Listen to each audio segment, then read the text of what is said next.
yung lawyer ninyo magaling. Magaling kaming dalawa. Magaling ang lawyer ko kasi hindi pa ako natatalo. Magaling siya. Sabi nyo kasi sa Twitter, na ito nabasa ko lang ha, yung mga kaaway ninyo, pinagdadasal daw ninyo. You pray for your enemies. Gusto ko pong malaman, ano po ba yung nilalaman ng mga prayers ninyo? Sarili ko lang prayers yun. Mayroon akong prayers para sa mga kalaban ko. Kasi i-rewind mo sila, nasaan ba sila ngayon? Nasaan ako? Di ba kanya-kanyang nalaglag na sila? O nasaan ang Annabel Rama? Ito, buhay na buhay. So, iwan na natin yung prayer sa Tita Annabel para dun Ibahin na sa natin, private nga naman yun. Oo naman. Oo. Tanong na lang natin kung ano yung mga, ano ba yung, di ba parang pagka nagsasign ka ng mga biodata at nag-a-apply ka ng trabaho, ano ba yung mga requirements nyo para maging kaaway? Halimbawa ako. Para ano yan, ha? Tita Annabel, pwede Siraan mo lang ako. Pwede po ba Siraan mo ang asawa ko. Siraan mo buong pamilya ko. Maging kaaway na tayo. Yun lang pala yun. Ang simple lang Ang pala. simple naman. Oo, yun lang yun. Okay. Kaya huwag niyong umpisahan kasi tatapusin ko. Naku, delikado. Yun lang yun. Huwag natin gagawin yun. Ano naman ito, ha? Pinoproblema nyo ba kapag wala kayong kaaway? Kayo, nabobore kayo. Ano ba? Wala akong kaaway ngayon. Sino mo? Pwede kong ma-text na... Hindi naman, okay. Hindi naman. Hindi man ako sira ulo na. Ayan. Opo. Pag walang kaaway, naboboard ang beauty ko. Hindi naman.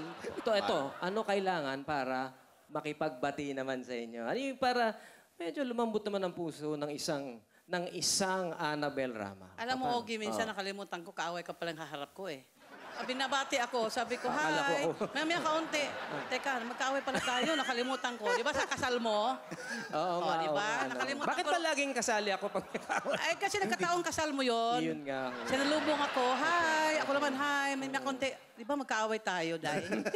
Sa pagkakataon bang yun, lumambot na yung puso ninyo? Siyempre naman, meron akong kaaway na talaga hindi ko pinapatawad. Pag mga simple away, hindi ko dinadasal yon. Yun pala yung technique, pare. Kailangan tansyahin. Ako, siguro makakalimutan to ni Tita Annabel na magkaaway kami. Simple. Tita, how are you? Please, yun na yun. Sisimplehan mo muna. Sisimplehan mo na. Oo. O, yung mga away kay Tita Annabel, ha?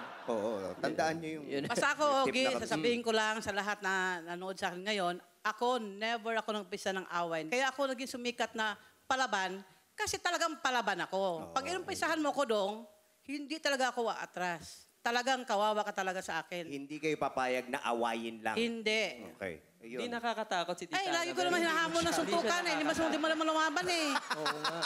Di ba? Gusto ko nga sa sambunutan na, suntukan, patapos na. Kasi sayang laway ko. Oo nga po. Ayaw ko lang ganyan dong eh.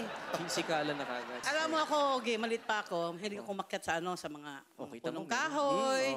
Akala ko nga tomboy ako eh. Pero nakita ko yung asawa ko na walang pagkatomboy ko. Kahit sino na. Kahit naman kami. Anytime, anyone, anyhow. Halika manood at sumigaw. Anywhere in the world, everybody in the house. Click and subscribe now. You know.